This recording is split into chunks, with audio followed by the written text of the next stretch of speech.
Nie, to cytryna. Dobra, nagrywamy. Weź tu cytrynę do ręki. No cytryna, Wikusia, trzymy. Tata Tak, będzie... wczoraj. Tatuś, co to jest?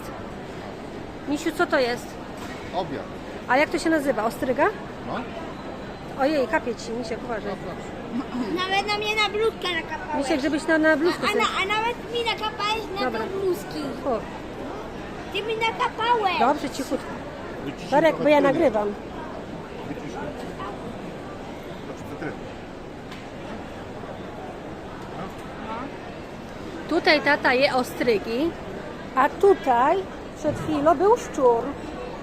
Piszczał sobie, jak nas zobaczył, to uciekł. Bo Wikusia go przegoniła. Możesz szczurowi rzucać trochę. A nie, zaraz przyjdzie. Nie? O Jezu, jak to ohydnie wygląda. Matko Boska, i ty to jesz? No. O Jezu, nie mogę się na to patrzeć, bo już mi wszystko do gardła podchodzi. A to leżało mama na tej ostrydze, to trzymam. Dobra. No już.